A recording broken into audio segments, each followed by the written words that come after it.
Digital పద్ధతుల్లో ఎందుకు digital payments ఎందుకు యాక్సెప్ట్ చేయలేదు సమాధానం చెప్పండి. ట్రస్టెడ్ లిక్కర్ బ్రాండ్స్ని కాదని లో గ్రేడ్ లిక్కర్ బ్రాండ్స్కి ఎందుకు మీరు అనుమతి ఇచ్చారో జగన్మోహన్ రెడ్డి గారు సమాధానం చెప్పాలి. అంతిమ లబ్ధిదారుడు జగనే, అంతిమ లబ్ధిదారు జగనే, ఖచ్చితంగా జగన్ అరెస్ట్ చేస్తారని ప్రచారం జరుగుతుంది. కుటుంబ ప్రభుత్వం జగన్ అరెస్ట్ చేసే అవకాశం ఉంటుందా, ఏం చెప్తారు? సిటీ ఇన్వెస్టిగేషన్ బట్టి అది ఎలా ఉంటే law will take its course. So let's wait and see. చెప్పినట్టు ఇది ఆర్థిక కుంభకోణం మాత్రమే కాదు, మానవ ప్రాణాలు రోడ్లు పడ్డాయి చాలా కరెక్ట్. కాంగ్రెస్ పెద్దలు మార్కెట్ టాక్ ట్వీట్ చేసి దానికి బదులుగా సజ్జలా ఉండి ఏపీలో చంద్రబాబుకి కాంగ్రెస్ బీ టీమ్ గా ఉన్నాం.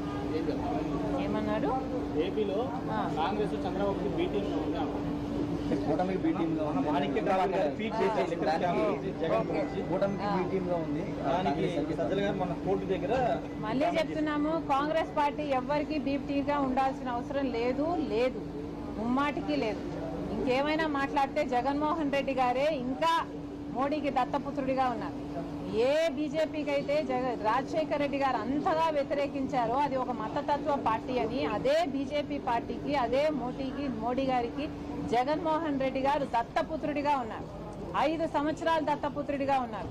జగన్మోహన్ రెడ్డి గారు ఇంతవరకు కూడా గంగవరం పోర్టుని ఎందుకు అదానికి కట్టబెట్టారో, రాజశేఖర రెడ్డి గారు 30 సంవత్సరాలలో అదాని పోర్టు మళ్ళీ ప్రభుత్వం చేతిలోకి రావాలి అని డిజైన్ చేస్తే కేవలం 600 కోట్ల రూపాయలకే ఎందుకు అదానికి కట్టబెట్టారు?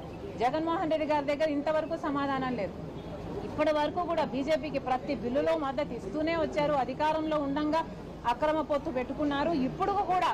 ఇప్పుడు వరకు కూడా ఈ రోజు వరకు కూడా పోలవరం ప్రాజెక్టులో ఇప్పటికీ కూడా మనకు ఎత్తు తగ్గిస్తున్నామని పార్లమెంట్లో చెప్తే ఇప్పటికీ కూడా దమ్ము లేదు ఈ వైసీపీ ఎంపీలకైనా మాట్లాడడానికి. మరి ఏమనుకోవాలి? జగన్మోహన్ రెడ్డి గారు బీజేపీకి దత్తపుత్రుడే, జగన్మోహన్ రెడ్డి గారు బీజేపీకి బీ టీమే.